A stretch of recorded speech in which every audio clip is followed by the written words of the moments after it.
अस्सलाम वालेकुम my dear students. आज मैं लेके आया हूँ आपके लिए लेक्चर नंबर 5।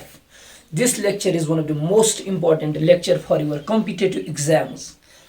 और जो आजकल सीबीएसई पैटर्न का पेपर आता है उसमें भी इसमें एटलीस्ट 5 नंबर का एक क्वेश्चन पूछा जाता है। तो इसको बहुत ही अच्छे से समझिए, इसको बहुत ही अच्छे से लिखने की कोशिश कीजिए ताकि इसको आप बार बार रिपीट कर सकते हो, इसको आप अच्छे से समझ सकते हो। इस पे जितने भी न्यूमेरिकल्स आते हैं, चाहे कॉम्पिटिटिव लेवल की, आईआईटी लेवल की आती हैं, नीट की, जेईई एडवांस या मेंस की आती हैं, किसी भी पैटर्न की, किसी भी एग्जाम की आते हैं, हम उसको आराम से सॉल्व कर सकते हैं। होप कि आप लोग यहाँ पे कॉन्सेंट्रेट करोगे और साथ साथ हर एक पॉइंट को आप नोट करते जाओगे। सबसे पहले आज हम पढ़ने जा रहे हैं uses and applications of dimensional analysis. जो अभी तक हम डायमेंशंस पढ़ के आए हैं उसकी एप्लीकेशंस क्या है, उसकी यूजेस क्या है। उसकी बहुत सारी यूजेस है, लेकिन हमारे जो सिलेबस में है जितने पैटर्न के क्वेश्चंस पूछे जाते हैं वो मेनली हैं 3। तो वो तीनों की तीनों मैं यहाँ पे डिस्कस करने जा रहा हूँ। पहली वाली एप्लीकेशन वो है to check the correctness of an equation, to check the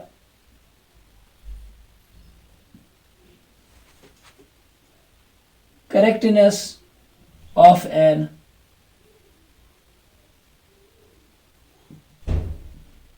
equation। हमारे पास फिजिक्स में बहुत सारे रिलेशंस होती हैं, बहुत सारी इक्वेशंस होती हैं।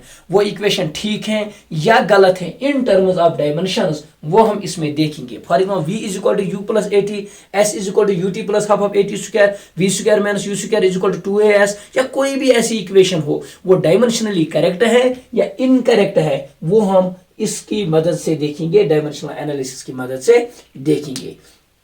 जो इसकी दूसरी एप्लीकेशन है वो है, सेकंड एप्लीकेशन जो इसकी है वो है to find the relation. Second one, to find the relation, to find the relation among different physical quantities, among different physical quantities। Different physical quantity हमें कहा जाएगा centripetal force mass of the body पे depend करता है, velocity of the body पे depend करता है, और radius of the orbit in which this body is moving. What will be the formula for centripetal force, हमें वो फार्मूला फाइंड करना है, mv square divide by r कैसे आएगा। हमें कहा जाएगा कि speed of a body, speed of A vehicle depends upon distance travelled by the body and time taken by it. What will be the formula for speed. ये सारी चीजें आती हैं बेटा, इसी को हम बोलते हैं to find the relation among different physical quantities. बहुत सारी क्वांटिटीज गिवन होगी, हमें बताना होगा कि ये कैसे कैसे इन पे डिपेंड करती हैं। अब जो इसकी तीसरी एप्लीकेशन है वो है बेटा, वो है टू कन्वर्ट, थर्ड टाइप जो इसकी है बेटा वो है to convert one system of unities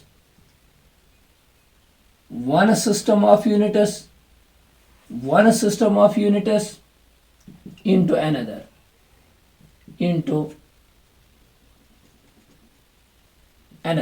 यानी कि अगर हमारे पास ऐसा सिस्टम में दिया गया होगा, न्यूटन को डाइन में कन्वर्ट करना होगा, जूल को अर्ग में कन्वर्ट करना होगा, या और कोई होगा, कूलम को स्टेट कूलम में कन्वर्ट करना होगा, वो सारी चीजें हम करते हैं बेटा इससे। ये तीनों की तीनों एप्लीकेशंस हम अब पढ़ने जा रहे हैं। इन तीनों की तीनों एप्लीकेशंस को आप नोट करो।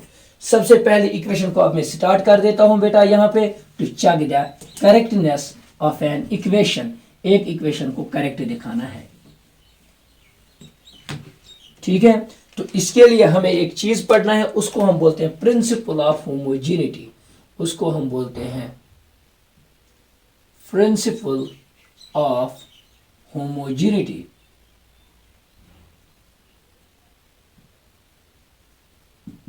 आपने 9th में पढ़ा होगा what is one is homogeneous and another one is heterogeneous. Homogeneous क्या होता है? होमो मीनस सैम, ठीक है बेटा। हाँ, तो इसका मतलब क्या हुआ?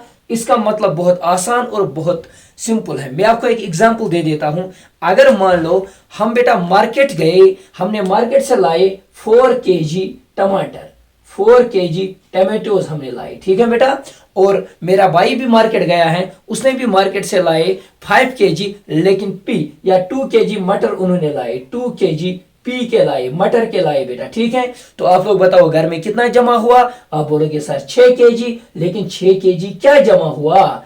6 kg क्या जमा हुआ? आप नहीं बता सकते हो टमाटर मटर?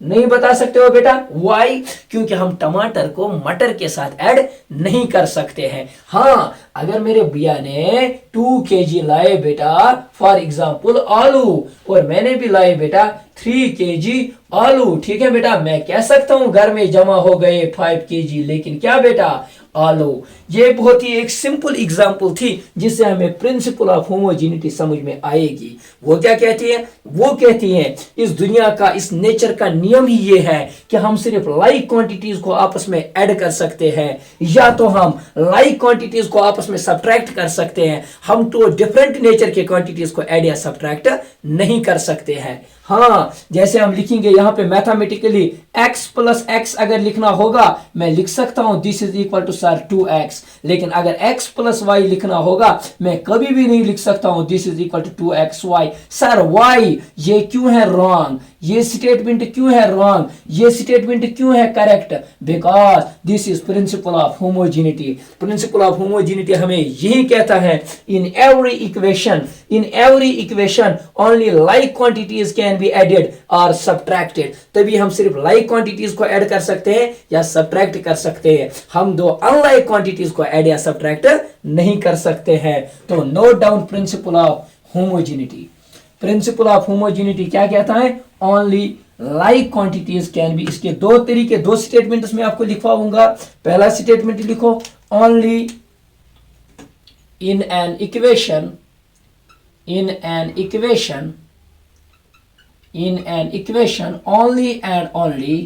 only and only like quantities can be added. Like quantities can be added or subtracted। या तो हम लाइक क्वांटिटीज को ऐड कर सकते हैं या तो सब्ट्रैक्ट कर सकते हैं, ठीक है बेटा। हाँ, अब देखो इसका दूसरा, अगर मेरे पास कोई इक्वेशन है, मैं एक एग्जाम्पल आपको दे देता हूं, एक एग्जाम्पल आप लोगों को दे देता हूं। अगर मेरे पास एक इक्वेशन है v is equal to u plus at, मैं तभी इस u के साथ बेटा at को ऐड कर सकता हूं, तभी इस u के साथ इस a को ऐड कर सकता हूं, जबकि मुझे जो u के डायमेंशंस होंगे वही डायमेंशंस होने चाहिए at के भी, वही डायमेंशंस होने चाहिए v के भी। तभी ये v इनके बराबर आएंगे जब इन सब का नेचर सेम होगा। अगर इनका नेचर डिफरेंट हुआ तो मैं इनको ऐड नहीं कर सकता हूं, ये इसके बराबर नहीं लिख सकता हूं। या अगर ऐसे आएगा बेटा s is equal to ut plus half of at square, इन सारी क्वांटिटीज को मैं तभी आपस में ऐड कर सकता हूं, जबकि इन क्वांटिटीज को मैं तभी ऐड कर सकता हूं जब बेटा यहाँ पे जो इसके डायमेंशंस होंगे वही इसके भी डायमेंशंस होने चाहिए, वही इसके भी डायमेंशंस होने चाहिए, ठीक है ना। अब सुनो बेटा, ये मैंने पहला स्टेटमेंट और इसी का दूसरा स्टेटमेंट में ऐसे लिख सकता हूं। इनको हम बोलते हैं बेटा टर्म्स। क्या बोलते हैं? टर्म्स। ये हो गए इसमें 3 टर्म्स, इसके भी हो गए 3 टर्म्स। हाँ, सबसे पहले मैं स्टेटमेंट लिखवाता हूं, उसके बाद में आप लोगों को टर्म समझाता हूं। टर्म हम किसको कहते हैं? तो यहां पे मैं लिखूंगा in an equation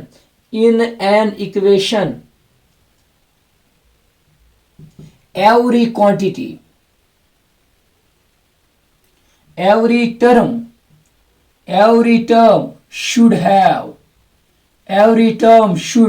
have same dimensions। हर एक टर्म को बेटा सेम डायमेंशंस होने चाहिए। अगर हो गए तो हमारी इक्वेशन डायमेंशनली करेक्ट होगी। अगर नहीं होगी तो हमारी इक्वेशन डायमेंशनली इनकरेक्ट होगी। आ रहा है बेटा समझ में? हाँ, ये सारी चीजें आप नोट करो। अब मैं आपको समझाऊंगा टर्म हम किसको कहेंगे। टर्म हम किसको कहेंगे, इसको मैं रब कर देता हूं। अब मैं आप लोगों को समझा देता हूं कि टर्म हम किस चीज को कहेंगे। अगर मैंने यहां पे एक इक्वेशन लिखी y is equal to a x plus b by 2c plus 6x cube, ऐसे मैंने एक इक्वेशन लिखी। सबसे पहले हम किसको इस इक्वेशन में, इक्वेशन क्यों कहेंगे, क्योंकि इसमें साइन ऑफ इक्वलिटी आया, तो टर्म्स कितनी है इसमें वो हम देखेंगे। सबसे पहले इसमें जो भी एक एडिशन से दूसरे एडिशन तक इसके बीच में आती है उसको टर्म कहते हैं। जो एक सब्ट्रैक्शन से दूसरी सब्ट्रैक्शन के बीच में आती है उसको भी टर्म कहते हैं। जो इक्वलिटी के लेफ्ट साइड में आए, इक्वलिटी के राइट साइड में आए, उसको हम इक्वेशन बोलते हैं। हाँ, अब अगर दो क्वांटिटीज मल्टीप्लाई में होंगे, for example a into b है, a इंटू बी दो टर्म्स नहीं है, इसको हम एक ही टर्म कहते हैं। या अगर a डिवाइडेड बाई b भी कहीं पे आया, डिवाइड में दो चीजें आए, इनको भी हम एक ही टर्म कहेंगे। ये चीज ध्यान रखने वाली बात है, इसको आप अच्छे से देखो। अगर दो टर्म्स, अगर दो क्वांटिटीज मल्टीप्लाई में आई, this is considered as a single term. If two terms are in division form, then these two are also considered as a single term. Okay बेटा, ये हो गया टर्म्स का कॉन्सेप्ट। तो अब हम इसको कैसे अप्लाई करेंगे, प्रिंसिपल ऑफ होमोजेनिटी को, वो मैं आपको दिखा देता हूं बेटा। ठीक है, इसके लिए हमारे पास 4 स्टेप्स, यूजुअली हमारे पास 4 स्टेप्स होते हैं। वो 4 स्टेप्स हम याद रखेंगे, उसी के स्टेप्स को फॉलो करते करते जितने भी इस पैटर्न के न्यूमेरिकल्स होंगे वो सारे के सारे हम सॉल्व करेंगे। आप मेरे साथ रहिए और देखिए हम सारे न्यूमेरिकल्स को कैसे बेटा चुटकी में सॉल्व करेंगे। सबसे पहला वाला step number first, step number first, write down the equation, write down the equation and calculate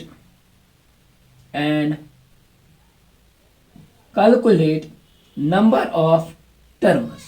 सबसे पहले हमें इक्वेशन लिखनी है, इक्वेशन कौन सी है और उसमें हमें नंबर ऑफ टर्म्स को फाइंड करना है, कितनी नंबर ऑफ टर्म्स हैं। दूसरा step, write down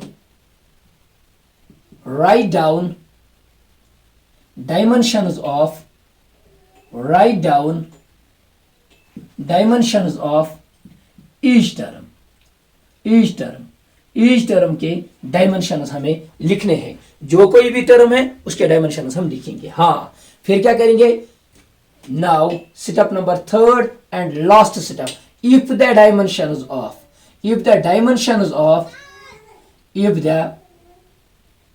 dimensions of each term are equal, each term are same, अच्छे से देखना बेटा। if the dimensions of each term are same, then equation is dimensionally correct। यहाँ पे नोट कीजिए, then the equation is dimensionally correct। if यहां पे लिखिए बेटा, दिस इज फर्स्ट स्टेप, और ये 3 के 2 पार्ट है, this part number first, this part number second. if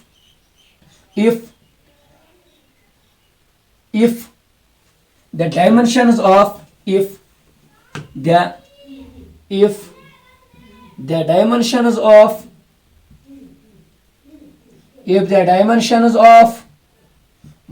both sides, if the dimensions of both sides are all the terms, both sides are all the terms are not same,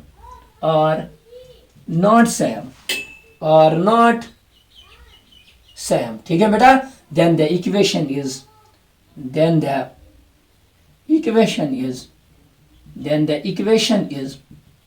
dimensionally incorrect. ठीक है बेटा, तो equation dimensionally incorrect है, इसको आप note कीजिए। चलो ठीक है, मुझे लगा वीडियो थोड़ी लंबी मत हुई है, अभी बहुत ठीक चल रही है। ठीक है बेटा, हाँ, तो इसको नोट किया होगा आप लोगों ने। तो अब हम जाते हैं फ्रॉम वेरी बेसिक्स, हम स्टार्ट करने जा रहे हैं फ्रॉम वेरी बेसिक्स। बहुत ही छोटे छोटे न्यूमेरिकल से हम अपने न्यूमेरिकल्स को प्रैक्टिस करना स्टार्ट करेंगे। सबसे पहले हम लिखेंगे question number first, check the correctness of an equation. Check the ऐसे लिखेंगे, check the correctness of an equation. तो इक्वेशन क्या है? v is equal to u plus a t. v is equal to u plus a t. सबसे पहले हम इसमें देखेंगे इसका सोल्यूशन। इसका सोल्यूशन हम कैसे लिखेंगे? मैं लिख सकता हूं बेटा, this equation contains how many terms? This equation contains 1 2 and 3 terms. ये मल्टीप्लाई में है, इसको हम सिर्फ एक टर्म कंसीडर करेंगे। ये हो गई दूसरी टर्म, ये हो गई तीसरी टर्म। स्टेप फर्स्ट हम लिखेंगे दिस इक्वेशन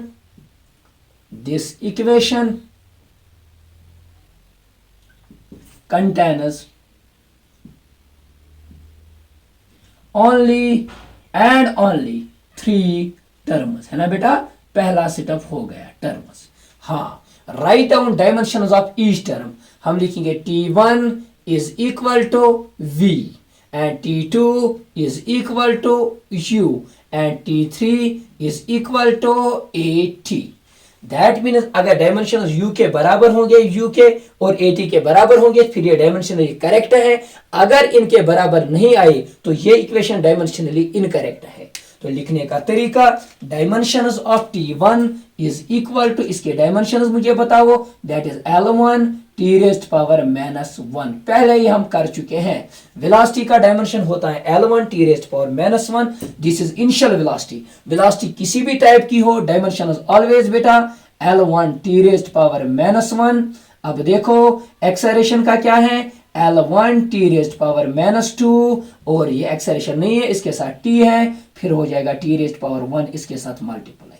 तो T रेज़्ड पावर -1 और +1 कैंसिल हो जाएगा। This will become L1 T raised power -1। Hope आप लोगों को ये तीनों डायमेंशनल फार्मूला याद होंगे। फिर मैं लिख सकता हूं बेटा, dimensions of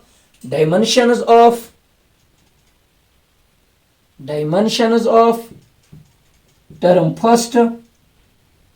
first is equal to dimensions of term second is equal to dimensions of term third. Therefore the above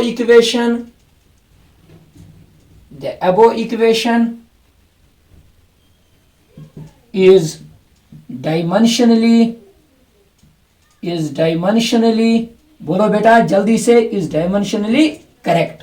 very good बेटा, इसको नोट करो जल्दी से। अब देखो दूसरी इक्वेशन को हम लिखते हैं, चेक द करेक्ट। ये न्यूमेरिकल्स करते जाओ बेटा। दूसरा न्यूमेरिकल हम लिखते जाएंगे, check the correctness of an equation. जल्दी से check the correctness of an equation.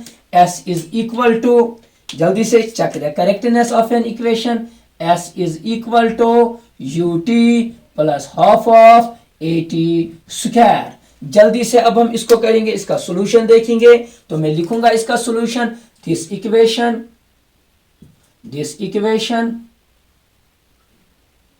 Contains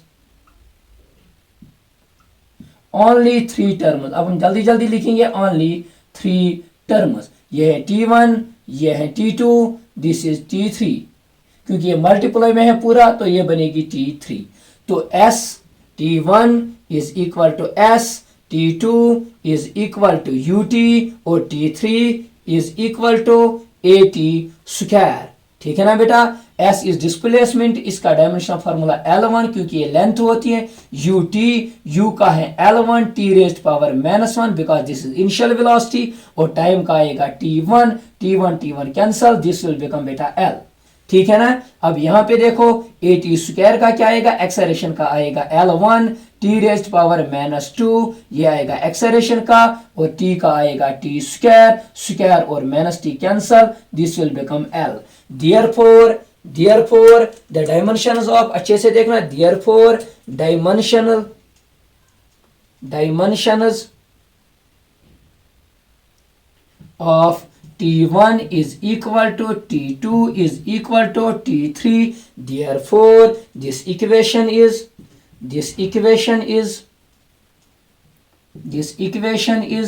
dimensionally correct.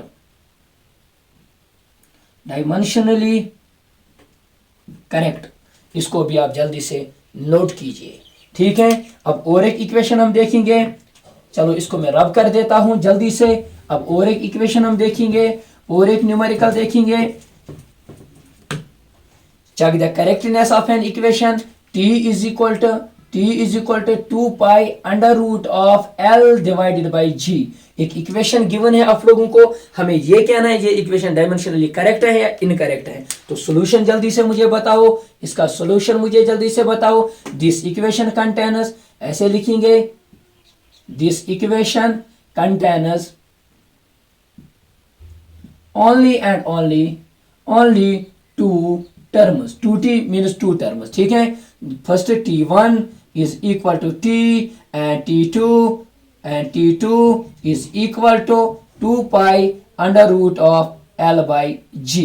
Time का डायमेंशनल फार्मूला t1 ही होता है। अब इसका देखेंगे, इसका आएगा 2 पाई का होता नहीं है कुछ, वहां पे बचा अंडर रूट ऑफ लेंथ का बेटा L1 आएगा, एक्सेलरेशन ड्यू टू ग्रेविटी का आएगा L1 t रेज़्ड पावर -2, और L1 कैंसिल हो जाएगा, ये t2 उधर ऊपर चला जाएगा, ये बनेगा अंडर रूट ऑफ t2 ऊपर लेके गया, ये बनेगा t रेज़्ड पावर +2, -2 है ऊपर लेके जाओ +2, स्क्वायर और root cancel, this will become t। therefore this equation, ये खुद लिखना, dimensions of t1 is equal to t2, therefore this equation is dimensionally correct. ये इक्वेशन डायमेंशनली करेक्ट है। ठीक है बेटा, अब और एक चीज लिखो, और कुछ न्यूमेरिकल इस पे हम करेंगे। एनसीईआरटी का एक न्यूमेरिकल है, check the correctness of an equation. वो इक्वेशन हम लिख देते हैं यहां पे। ठीक है,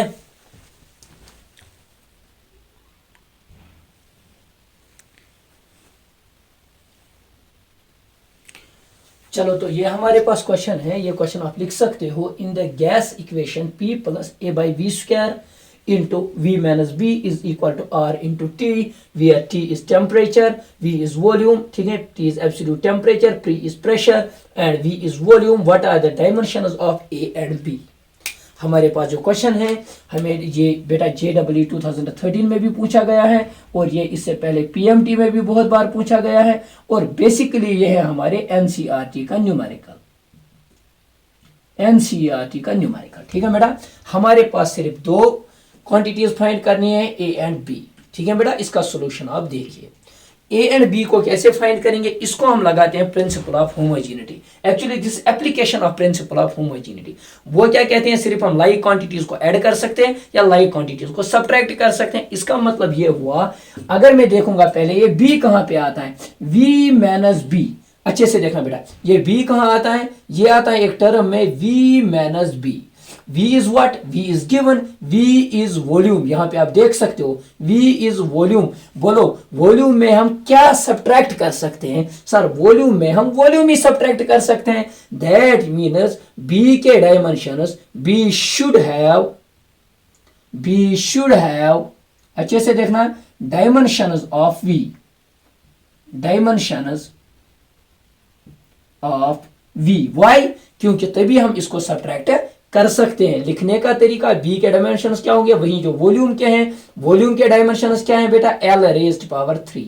दैट मीन्स एक पार्ट का आंसर हमारे पास आया, dimensions of B should be equal to L raised power 3। अब देखो, अब हमें फाइंड करना है प्रेशर, सॉरी A का। अब देखो A का कैसे फाइंड करेंगे, देयरफॉर A कहां आता है, A आता है इस वाली इक्वेशन में। सर किस इक्वेशन में, P + A divided by V square.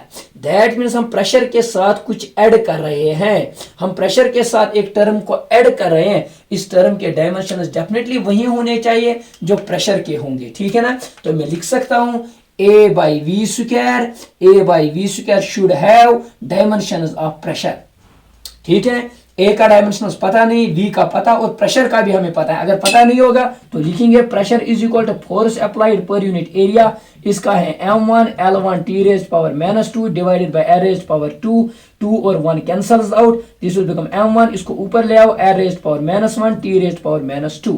तो यहाँ पे क्या आएगा, this A is equal to pressure की जगह लिखेंगे, बोलो क्या लिखेंगे, M1 L raised power -1 T raised power -2 और डिवाइडेड बाय वॉल्यूम, वॉल्यूम का है एल क्यूब, ठीक है ना, लेकिन ये है वी स्क्वायर, यहाँ पे देखो वी स्क्वायर, यहाँ पे सिर्फ एल क्यूब नहीं आएगा वॉल्यूम का, इसको बेटा पावर है स्क्वायर, ठीक है ना, वॉल्यूम का एल क्यूब और स्क्वायर किसका, फार्मूला का। लिखने का तरीका, इसको यहाँ पे लेके आओ तो ये बनेगा ए इज इक्वल टू, इसको मैं यहाँ पे रब कर देता हूं, या ऐसे रख लो यहाँ पे साइड में, तो मैं लिख सकता हूं A is equal to m1 l raised power -1 t raised power -2, और ये ऊपर चला जाएगा, ये डिवाइड में है, ये मल्टीप्लाई हो जाएगा, ये हो जाएगा multiplied by l raised power 3 2 6, बनेगा l रेज्ड पावर 6। तो लिखने का तरीका a is equal to m1 l raised power +6 और यहाँ पे है -1, ये बनेगा l रेज्ड पावर -5 और t रेज्ड पावर -2। होप आप लोगों को ये न्यूमेरिकल भी समझ में आया होगा, बहुत ही आसान है, सिंपल लॉजिक है। प्रेशर के साथ सिर्फ प्रेशर ऐड होगा, इस टर्म के डायमेंशंस फार्मूला वही होने चाहिए जो प्रेशर के होंगे, वॉल्यूम के साथ वॉल्यूम ही सब्ट्रैक्ट होना चाहिए, इसके वही डायमेंशंस होंगे जो वॉल्यूम के होंगे। तो ये दोनों आंसर आप लिखिए और नोट कीजिए, तब तक मैं लिखता हूं थर्ड न्यूमेरिकल।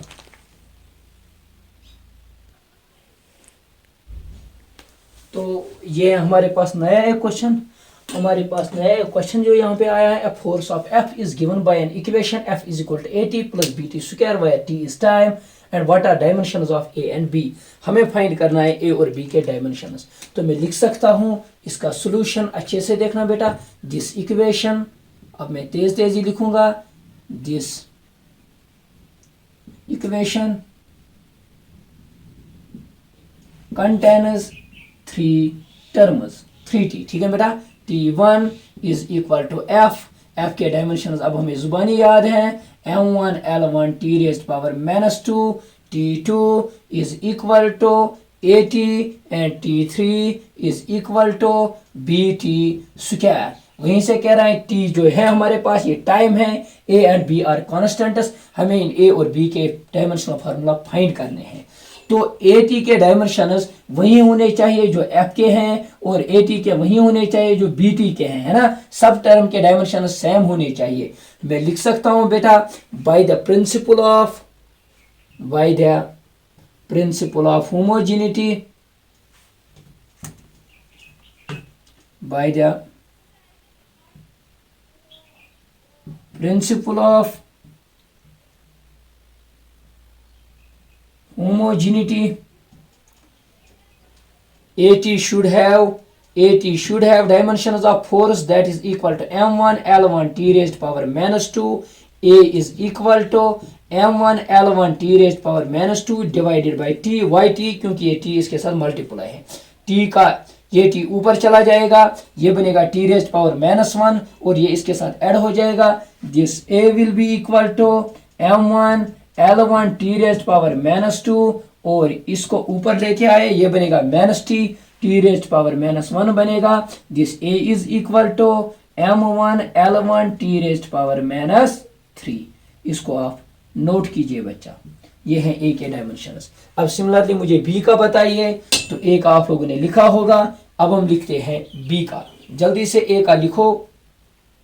अब हम B का फाइंड करेंगे, B का कैसे फाइंड करेंगे, जैसे सर A का किया था, BT स्क्वायर, इसको होना चाहिए m1 l1 t raised power -2, B होना चाहिए m1 l1 t raised power -2 divided by आएगा t स्क्वायर, क्योंकि ये टाइम है, ये डिवाइड हो जाएगा, B is equal to m1 l1 t raised power -2 और ये ऊपर चला जाएगा, this will become t raised power -2, ये इसके साथ ऐड हो जाएगा, this B is equal to m1 l1 t raised power -4, this will be your answer, these are dimensions of B and these are dimensions of A। ये दोनों आप note करो। अभी मैं और एक न्यूमेरिकल करवाने जा रहा हूं, जल्दी से इसको लिखो बेटा।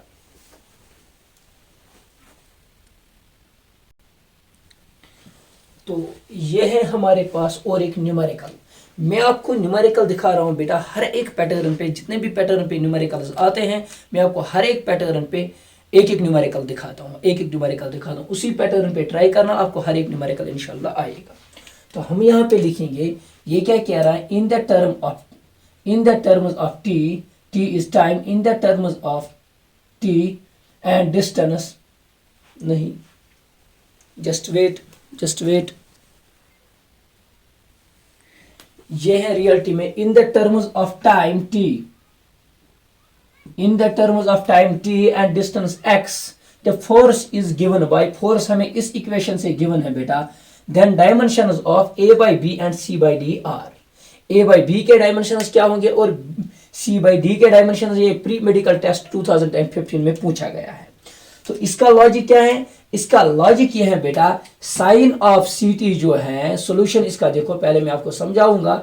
साइन ऑफ सी टी जो है, this trigonometric ratio, this will B dimensionless, इसका कोई डायमेंशन नहीं होगी, this will B dimension less, ठीक है ना। सिमिलरली आप मुझे बताओगे कॉस ऑफ डी एक्स भी क्या है, cos of dx is again dimensionless, why? because this again trigonometric ratio, इतनी ही डिफरेंस है, यहाँ पे थीटा की जगह ct है, यहाँ पे थीटा की जगह dx है, लेकिन ये पूरा का पूरा होता है डायमेंशनलेस, ये पूरा का पूरा होता है डायमेंशनलेस, ठीक है बेटा।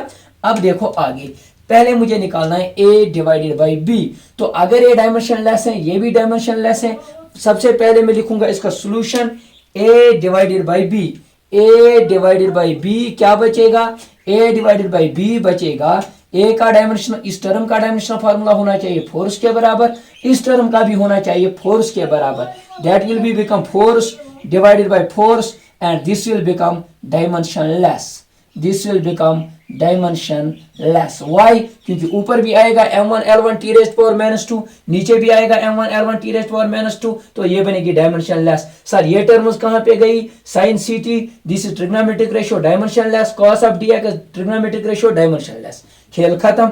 अब देखो बेटा c by d, सबसे पहले हम देखेंगे c कहां आता है, c आता है बेटा इस वाली टर्म में, sin ऑफ cx में आता है c, तो मैं लिखूंगा sin of cx is dimensionless, इसका कोई डायमेंशन नहीं होता है, दिस इज इक्वल टू 1, इस पूरे का डायमेंशन नहीं होता है, लेकिन अगर इस पूरे का डायमेंशन 1 होता है तो cx में लिख सकता हूं cx इज इक्वल टू 1, क्योंकि x इज डिस्टेंस, अगर x डिस्टेंस है तो इसके डायमेंशन होंगे, c के डायमेंशन हमें फाइंड करने हैं, तो cx का वैल्यू कितना होना चाहिए 1, क्योंकि साइन ऑफ cx का वैल्यू होता है 1।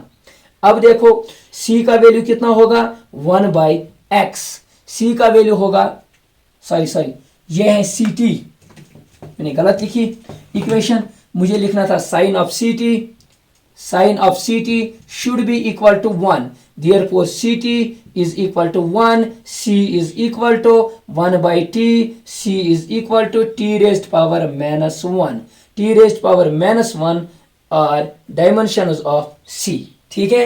अब यहां पे देखो दूसरा cos of dx, cos of dx is dimensionless, इसका डायमेंशन होना चाहिए 1। अब देखो dx का वैल्यू कितना होना चाहिए, dx का वैल्यू होना चाहिए 1, तो d का वैल्यू कितना होना चाहिए 1 बाई x, और d का वैल्यू क्या होना चाहिए 1 बाई r रेज्ड पावर 1, और d का वैल्यू होना चाहिए r रेज्ड पावर -1, ये भी आप नोट कीजिए।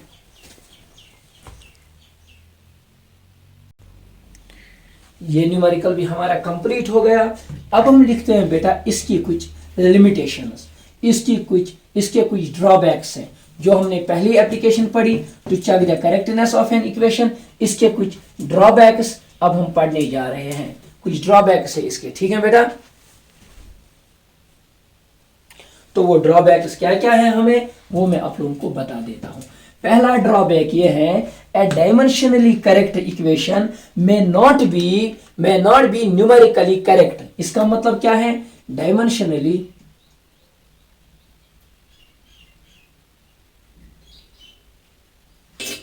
Correct equation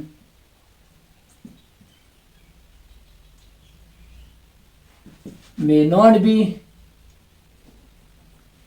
not be numerically equal. Dimensionally correct equation may not be numerically equal. इसका मतलब क्या है, इसका मतलब यह हुआ कि हमने अभी एक इक्वेशन देखी है, s is equal to ut plus half of at square, ठीक है ना बेटा। s is equal to ut plus half of at square, इसके डायमेंशन इसके बराबर थे, लेकिन 1/2 यहाँ पे था ही नहीं, दिस इज डायमेंशन लेस। इसकी जगह अगर मैं लिखूंगा s is equal to ut plus only 80, तब भी ये डायमेंशनली करेक्ट आएगी, लेकिन न्यूमेरिकली ये करेक्ट नहीं है। This is one limitation of dimensional formula. ये डायमेंशनली करेक्ट है लेकिन न्यूमेरिकली ये इनकरेक्ट है। मोस्ट इंपॉर्टेंट दूसरी जो इसकी ड्रॉबैक है, ये था पहला, और जो दूसरा ड्रॉबैक इसका है वो है a dimensionally correct equation, dimensionally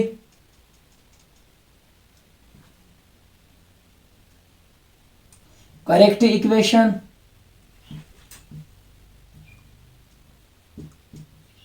may have never